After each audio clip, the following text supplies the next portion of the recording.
Hello family, welcome back to the African Diaspora News Channel. I'm Wangin Zalali, I'm bringing you the story. By now you probably already heard about the assassination of the president of Haiti, Jovenel Moise. He was killed in his own home, his private home. And now there's a new update. They have arrested 26 Colombians and 2 American citizens that are suspects for the assassination of the president. This is a shocking turn of events. Well, for some people it's not. People have been speculating ever since his death was announced. People were speculating that there's more to his death than meets the eye, and all the things that they are against that we're not allowed to talk about here, which the world powerful nations are not happy with. So people were already speculating that, but nobody suspected this to this degree. At least 26 Colombian citizens and 2 American citizens. They're also Haitian citizens. So this looks like a highly planned assassination. And even the police officer said foreigners came to our country to kill our president, and that's exactly what they did. And this is truly sad.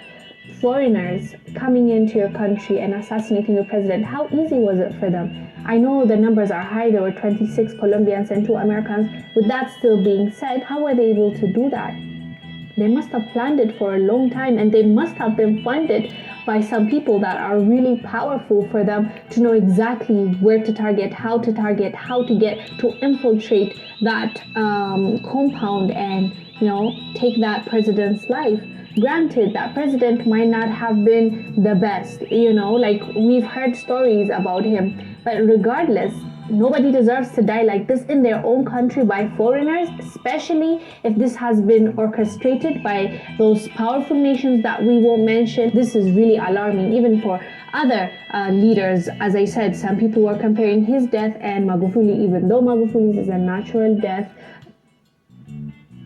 air quote, we don't know, but this one was a full-blown assassination. So yeah, other leaders, especially the ones that are doing well in their countries, need to really be careful, because these are some powerful forces that they are fighting with. Anyways, first, let me show you a clip of the report. We'll come back and discuss. It's been a week since we all awoke to the shocking news: the president of Haiti murdered in his sleep. In the days that followed, it's been a dizzying array of headlines, twists, and turns. The biggest, perhaps, that Americans may have played a role, including a doctor. Our Marcus Moore has spent the last several days on the ground there and files this in-depth report on where things stand with the investigation into the assassination. Video of armed men outside the Haitian president Jovenel Moise's personal residence surfacing around the early morning hours of his assassination last Wednesday.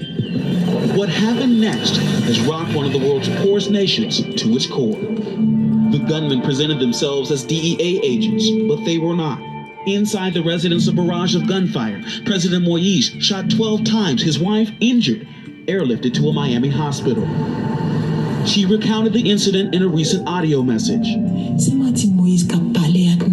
Quote, "I am alive, thank God, but I have lost my husband, Jovenel.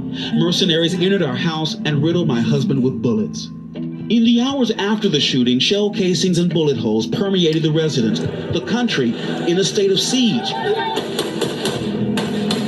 Haitian forces deployed, confronting and arresting some of those accused of taking part in the assault. And this is where the gun battle happened. You can see the massive bullet hole left in the wall here, and there are a lot of them on the building. Shattered glass and also spent shell casings. And look at what is left of this building, this burned out building. More than a dozen Colombians and 2 Haitian Americans are under arrest in Haiti. But 1 week later, the hunt for at least 5 others suspected of being involved in the assassination continues. Who organized it and why remains a mystery. As you saw, this was an organized crime against this president. God knows how long it took them. We will find out after the investigation is done. But I'm really impressed by the Haitian police.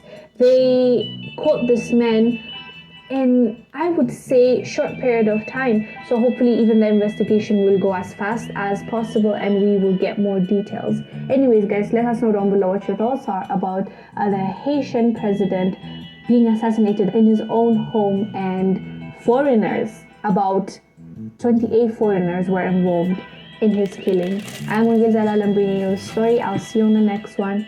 Bye. If you are over the age of